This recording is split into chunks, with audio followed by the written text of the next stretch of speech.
Hey guys, just before the video starts, I just made a mistake in the last tutorial on transformations. This is actually supposed to be the other way around. It's supposed to be the third element, and then each one is this. Just a little error. I'm sorry about that, but now continue on to the tutorial. Hey guys, AP here, and today we are going to be continuing our Lightweight Java Game Library tutorial series. In this tutorial, we are going to be adding a projection matrix and a view matrix. So what are projection and view matrices? Well, I'm just going to go one by one first. We're going to start with the projection matrix. So what a projection matrix is basically converts 3D points to 2D points. And what I mean by that is 3D points, aka the information that we put in our mesh, which is these. And then that gets transformed by the transformations we made in the last tutorial, and then it gets converted to 2D screen space, aka how we actually draw this thing. And then the shaders does whatever to the colors, but that is basically what a projection matrix does. Now I'm just going to stop this updating. So if I go into here and say objects stop updating, I'm going to show you a little problem that I have described before. I said that I wanted a square, but if you look here, this is not a square. This is actually a rectangle. And the problem is, it isn't using the correct projection. What it is using a 1-to-1, which basically means that it's using this entire thing. So this is 0, 0, or this is -1 to +1, and then -1 to +1, which isn't right. We want this to be a square like we defined it. So we can fix this by using a projection matrix. Now, I can't really explain how a projection matrix works, but I do know a guy who does. His name is Brooks or whatever it is. I'll leave a video in the description, and he can actually explain how a projection matrix works. But I do know the math behind it, and I'll just show it to you right here. Now, using the power of Google Images, I figured out a little model right here. This isn't really a page to explain it. This is just a little image for both an orthogrammic or projection. We're actually just going to use a projection. So this is our 4x4 matrix, and this is how we're going to do it. So the first one right here is 1 over the aspect ratio times the tan of the field of view divided by 2. Now, before we actually get into the projection matrix, we might need to make the function or the method. So we should say public static matrix for f, and we're just going to call this a projection matrix. Projection matrix. And we need a few things. So I'm actually going to describe those few things in here. So the first thing we need is an aspect ratio. So we can get the aspect ratio by just saying whatever the height is divided by the width. So float, or width divided by height, not height divided by width. So float aspect. The next thing we need is FOV, which stands for field of view. And that's basically how many degrees can you see. Now, usually this is 70 degrees, but you can change it to whatever you want. Like 360 degrees means that you can see everywhere around you. It looks weird because you're not usually able to see 360 degrees. So 70 degrees should do pretty good. Another thing we need is the far and near. And now what that means is how far do we want to bound this projection matrix until it starts removing things off it. So say you have something that's so far off that you shouldn't be able to see it, well, this is what it's going to be able to describe. And then you also have the near, which is the same concept except for how near it is. So say you have something like right in front of you, you can have a near to actually cut that out. So we're actually going to put these things in our arguments. So I think FOV should go first. So float FOV, float aspect ratio, which I'm just going to call aspect. We're going to have the float near, so float near, and then we're also going to have the far, so float far. And then, like we always do for these types of functions, or methods, I should start saying methods for Java, methods, we have to have a result matrix that we change. So matrix.identity, matrix 4f.identity, and then we have to return that result. So now we are going to go make this matrix based off this. Now there's only 6 things that are changed here. These main ones, which have the actual maths in it, this negative one, which is just there for some reason, like I said, I really don't know the maths, and then this 0, once again, I don't know the reason. So if you want another reason, you can go look at the video in the description. So we need to implement all these first. So to actually make this simpler, we need to convert our FOV to this tan of FOV divided by 2. So we can do that real quick by just saying float tan FOV is equal to math.tan. And since I want to use this FOV as a degrees, we have to convert that to radians. So math.2 radians and then FOV. But if you see in there, we have to actually divide it by 2. See, FOV divided by 2. And then after we do that, we have to cast this to a float. So cast to a float and then semicolon. So that is the first variable. The next one is going to be the range.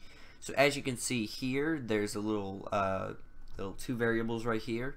It's called far minus near, and we're just going to call this the range. So float range, and this is just to help us simplify more things. So what this is actually far minus near. And those are all the variables to actually help us so we can actually start putting in math into our matrix. So the first index is going to be the 0, 0, which is the first one. So result.set 0, 0, and we need to set it to 1 over the aspect ratio times tan FOV. So we could do that. So 1.0 divided by aspect ratio, so aspect, and better we should make this all in parentheses, so aspect, and then we should multiply it by tan of FOV.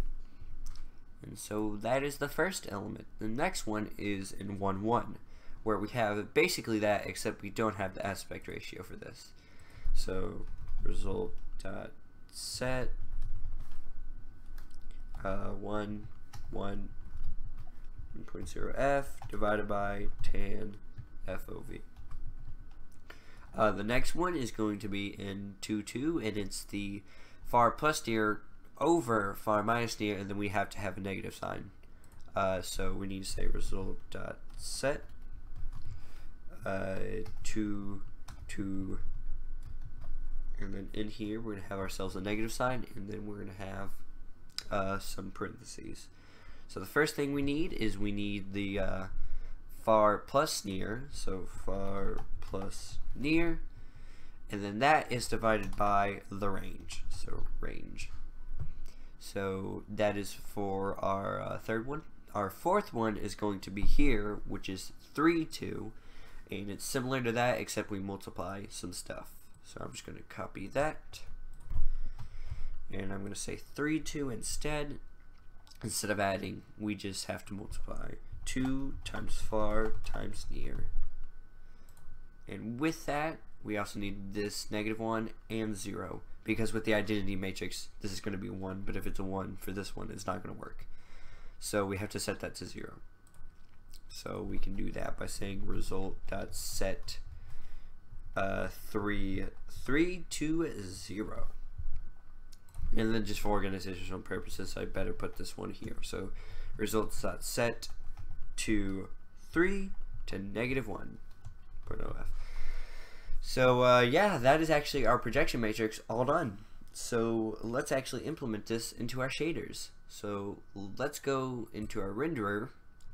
Actually, the weird part about this is, or this is our shader. The weird part about this is we need all these variables. One of them being the width and height of the window. However, in our renderer, we do not currently have that. So what we're going to do is actually put this projection matrix into our window class. So this might seem a little weird, but we can actually do something else with this. and I'm going to show you that bug a little bit later. So IO window.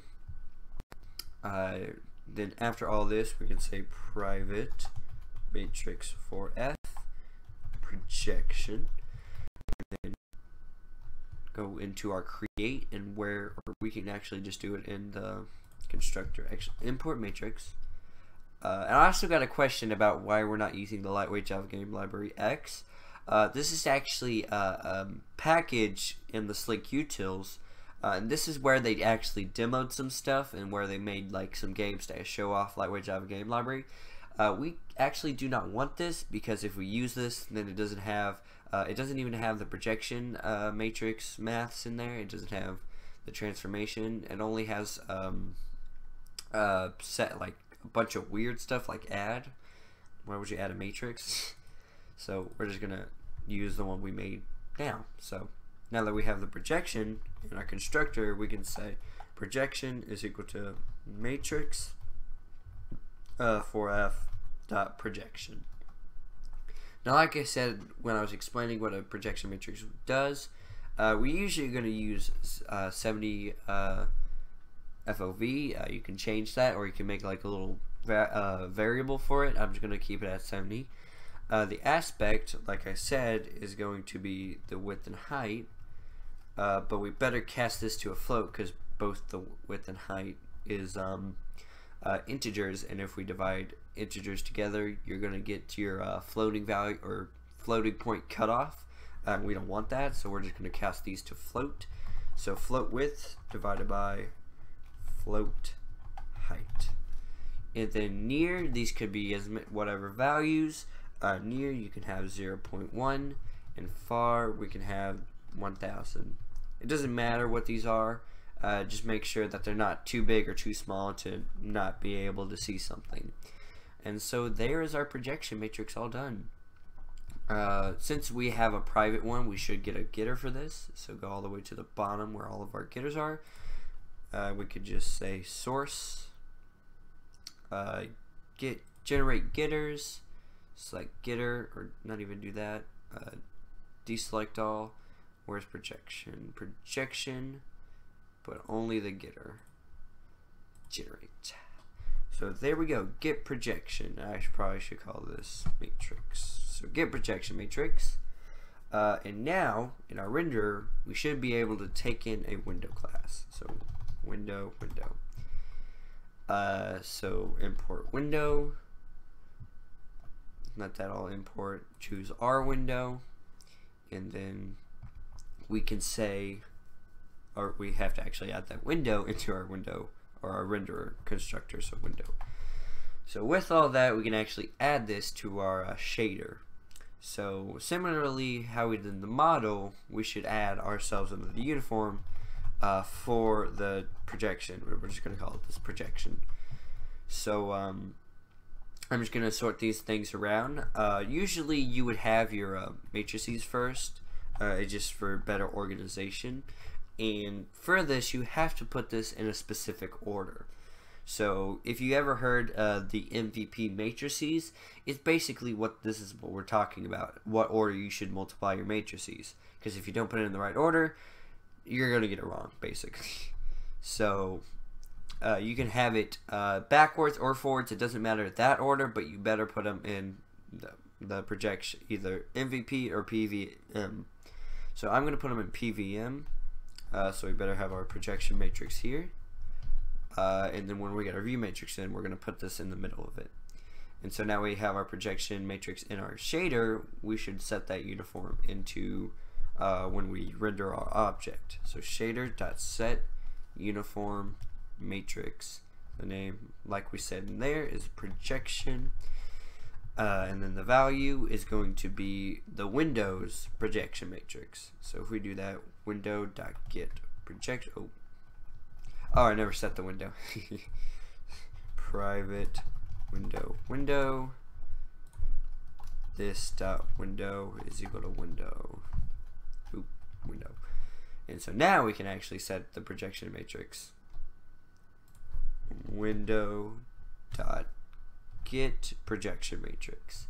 So now we actually have this all completed. If we actually run this, you're going to get an error, or not even an error, you're just going to get nothing. And the problem is, well, the game object is actually inside the camera, or inside the camera in quotation marks because there's no camera yet, but it's actually inside where we cannot see it. It's clipped off.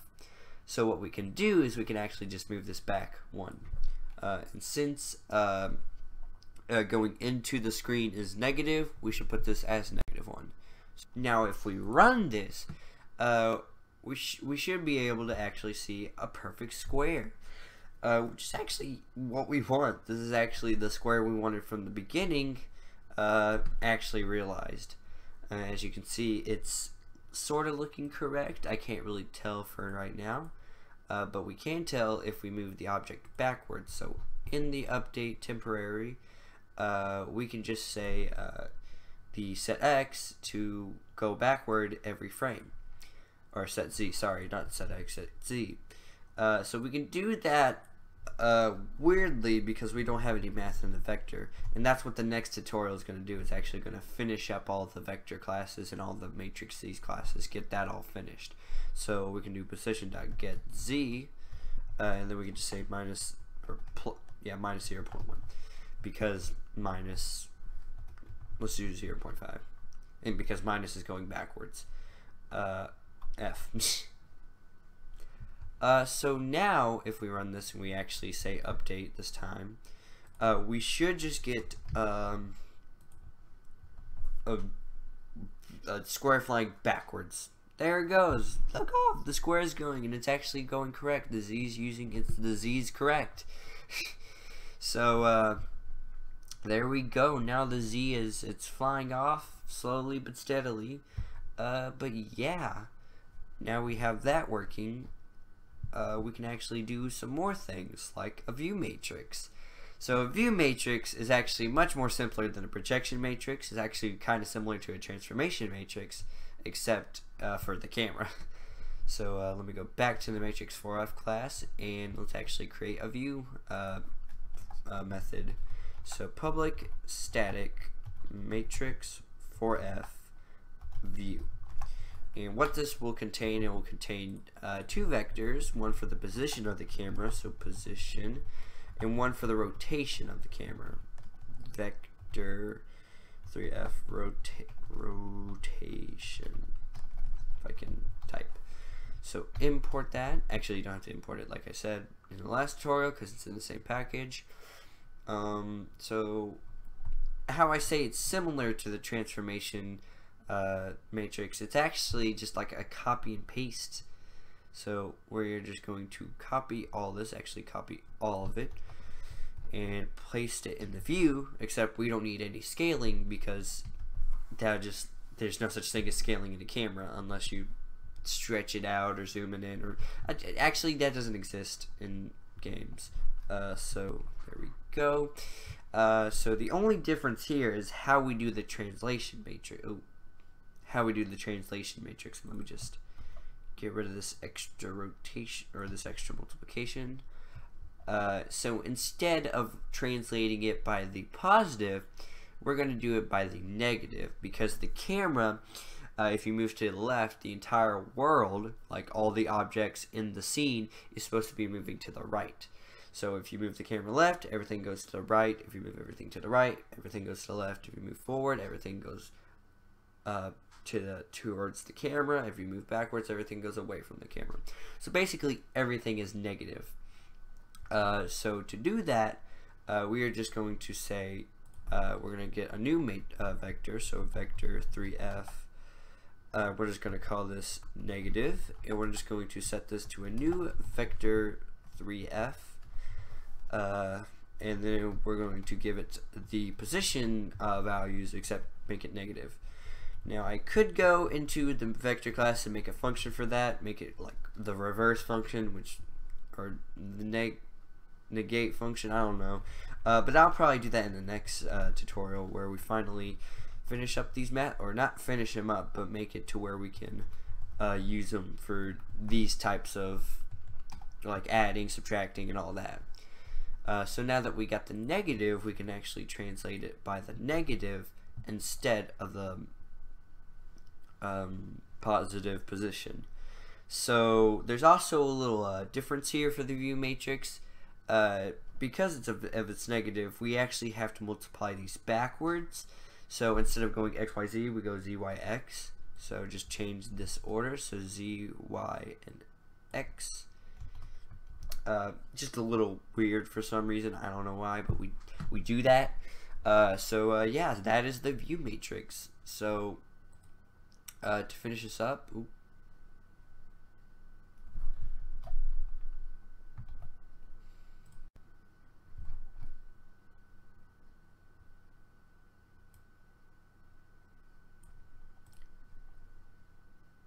So to actually finish up this tutorial, we are going to actually temporarily set up a camera in our scene. So I'm going to our objects class. Objects has a warning. Oh yeah, temp doesn't exist anymore. So I'm going to our objects package and actually going to create a camera class. And this is just going to hold 2 vectors, like I said in the matrix here. It's going to hold a position and a rotation. So we are going to have that. So public camera. We should actually, I'll do a little strategy I did in the last tutorial where I created it using fields. So I could say private vector 3f position and rotation, and then import the vector using our vector math class, and then we need to actually generate the constructor and the getter.